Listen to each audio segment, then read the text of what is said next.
Hi, welcome back to my channel AJ cinema time. வணக்கம். இன்றைக்கி நம்ம பார்க்க போகிற படத்தோட பேர் மாரீசன். இந்த படத்தில் 2 மெயின் கேரக்டர்ஸ் தயாளன், வேலாயுதம். இவங்க 2 பேரை சுற்றி தான் இந்த கதை நடக்கும். தயாளன் ஒரு திருடினதுக்காக ஜெயிலில் இருந்துட்டு அந்த தண்டனை காலம் முடிஞ்சோன்னு ரிலீஸ் ஆகி வெளியே வரான். ஆனால் அப்போவும் திருடிட்டு தான் இருக்கான். போகிற இடத்துல இருக்க ஃபோனு, பைக்குன்னு எல்லாத்தையும் திருடிட்டு நைட்டு எந்த வீட்டில் திருடலாம்னு பார்த்துட்ருக்காப்போ ஒரு வீட்டை பார்த்து அந்த வீட்டுக்குள்ளே போகிறான்.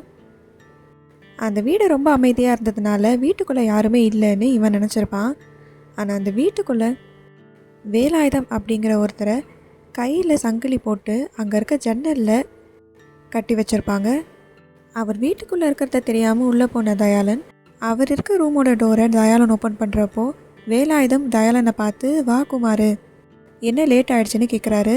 எங்கே அவர் கத்துனா தயாளன் திருட வந்தாங்கிற விஷயம் வெளியே தெரிஞ்சு மாட்டிப்பானோங்கிற பயத்தில் அவரை தயாளன் மிரட்டுறாரு. அப்போ வந்திருக்கிறது அவரோட பையன் இல்லை, திருடன் அப்படிங்கிற விஷயத்த வேலாயுதம் தெரிஞ்சுக்கிட்டாரு. இப்போ அந்த திருடன்கிட்டேயே அவரோட கையில் இருக்க சங்கிலியை கலட்ட சொல்லி ஹெல்ப் கேட்குறாரு. ஆனால் அவன், நான் இங்கே சமூக சேவையெல்லாம் பண்ண வரல, நான் இங்கே திருட வந்திருக்கேன் அப்படின்னு சொல்லிவிட்டு அந்த வீட்டில் ஏதாவது பொருள் கிடைக்குமான்னு தேடிட்டு இருக்கான். நீ என் கையோட விலங்கு அவுத்து விட்டியனா நான் உனக்கு பணம் தரேன்னு இவர் சொல்கிறாரு.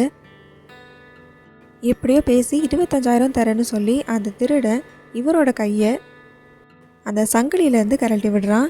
இப்போ இவங்க 2 பேரும் போய் ஏடிஎம்லேருந்து வேலாயுதம் அவரோட அக்கௌண்ட்டில் இருக்க 25,000 பணத்தை எடுத்து இந்த திருடனுக்கு கொடுக்கறதுக்காக எடுக்கிறாரு. ஆனால் அவன் இவர் அக்கௌண்ட்டில் இருக்க 25 லட்சத்தை பார்த்துருப்பான். அதனால் எப்படியாவது இவன் கூடவே வர வச்சு அவர்கிட்ட இருக்க 25 லட்சத்தை திருடுறது தான் இப்போ அவன் பிளானாக இருக்கும். வேலாயுதம் அவரே ஒரு அல்சைமர் பேஷண்ட்னு அவர் சொல்லியிருப்பார். அதனால தான் எங்கேயும் இவர் ஓடிடக்கூடாதுங்கிறதுக்காக அவர் பையன் வீட்டில் சங்கிலியில் கட்டி வச்சுருந்ததா சொல்வார். ஏற்கனவே நான் இந்த மாதிரி 2-3 தடவை ஓடி போயிட்டேன், என்னை தேட என் பையன் ரொம்பவே கஷ்டப்பட்டான், அதனால தான் நான் எங்கேயும் போயிடக்கூடாது அப்படிங்கிறதுக்காக இந்த சங்கிலியில் கட்டி வச்சுருந்தான்னு சொல்வார். அதனால் இவரை ஏமாத்துறது ரொம்பவே ஈஸியாக இருக்கும்னு நினச்சி தான் தயாளன் இவர்கிட்ட திருட பிளான் பண்ணியிருப்பார். அவர் எடுத்துகிட்டு வந்த 25,000 பணத்தை தயாளன்கிட்ட கொடுத்துடுவார். அப்போவும் தயாளன் இவரை விடாமல், நான் உங்களை கொண்டு போய் பஸ் ஸ்டாண்டில் ட்ராப் பண்ணுறேன்னு கூட்டிகிட்டு போவார். பஸ் ஸ்டாண்டுக்கு கொண்டு போய் விட்ட அப்புறமும் இவர்கிட்ட பேசி, நானே உங்களை கொண்டு போய் நீங்கள் எங்கே போகணுமோ அந்த இடத்துக்கு விடுறேன் அப்படின்னு சொல்லி அவரை அதுக்கு சம்மதிக்கவும் வச்சு தயாளன் திருட்டிட்டு வந்த அந்த பைக்கில் தான் இவங்க 2 பேரும் ட்ராவல் பண்ணிகிட்ருக்காங்க. போகிற வழியிலேயே மறுபடியும் பணம் வேணும்னு வேலாயுதம் கிட்ட இருக்க 25 லட்சத்தை திருடணும்னா அவரோட ஏடிஎம் பின் நம்பர் தெரியணும். அதுக்காக ஏடிஎம்மில் போய் பணம் எடுக்கிற மாதிரி வேலாயுதம் கிட்ட ஏடிஎம் பின் நம்பர் கேட்குறாரு. அவர் சொல்கிற நம்பரை இவர் டைப் பண்ணி பார்க்குறப்போ அது இன்வேலிட்னு வருது. வேலாயுதத்தையே கூப்பிட்டு வந்து டைப் பண்ண சொன்னாலுமே இன்வேலிட்னு தான் வருது. ஆனால் முதல் தடவை அவர் 25,000 எடுக்கிறப்போ பின் நம்பர் கரெக்டாக போட்டு எடுத்திருப்பார். ஆனால் அதுக்கப்புறம் எப்போ பின் நம்பர் கேட்டாலும் இல்லை அவரே டைப் பண்ணாலும் தப்பாக தான் பண்ணுவார். அதனால் அந்த பின் நம்பர் தெரிகிற வரைக்கும் வேலாயுதத்தை தயாளனால் விட முடியாது. அதனால் அவரை கூடவே கூப்பிட்டுட்டு அந்த பைக்கில் ட்ராவல் பண்ணிகிட்டே இருக்கார். இந்த பக்கம் இவங்களோட கதை இப்படி போயிட்டுருக்கு. இன்னொரு பக்கம் போலீஸ் இவங்க எந்த வீட்டிலேருந்து கிளம்பி வந்தாங்களோ அந்த வீட்டுக்கு போகிறாங்க. அங்கே ஒருத்தரோட பாடி இருக்குது. அந்த வீட்டு ஓனரான போலீஸ் ஆஃபீஸரோட பாடி தான் அது. வேலாயுதம் அவரோட பையனும் போலீஸில் தான் இருக்காருன்னு சொல்லியிருப்பார்.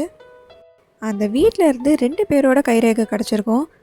அந்த 2 பேரில் யாரோ ஒருத்தர் தான் இந்த கொலையை பண்ணியிருப்பாங்கன்னு போலீஸ் அவங்கள தீவிரமாக தேடிட்டுருப்பாங்க. அதே நேரத்தில் தயாளனும் வேலாயுதமும் எந்த ஊருக்கெல்லாம் போய் ஸ்டே பண்ணுறாங்களோ அங்கெல்லாம் நைட்டு ஒரு கொலை நடந்துகிட்டே இருக்கும். இந்த கொலையை பண்ணுறது அவங்க 2 பேரில் யார், எதுக்காக இந்த கொலையெல்லாம் பண்ணுறாங்க, அதுக்கு பின்னாடி இருக்க காரணம் என்ன அப்படிங்கிறது தான் இந்த படத்தோட கதை. இந்த படம் நெட்ஃப்ளிக்ஸில் இருக்குது. இந்த மாதிரி மூவிஸோட ஸ்டோரி லைன் தெரிஞ்சுக்க நம்ம சேனலை சப்ஸ்கிரைப் பண்ணிவிடுங்க. பக்கத்தில் இருக்க பெல் ஐக்கானை கிளிக் பண்ணிவிடுங்க.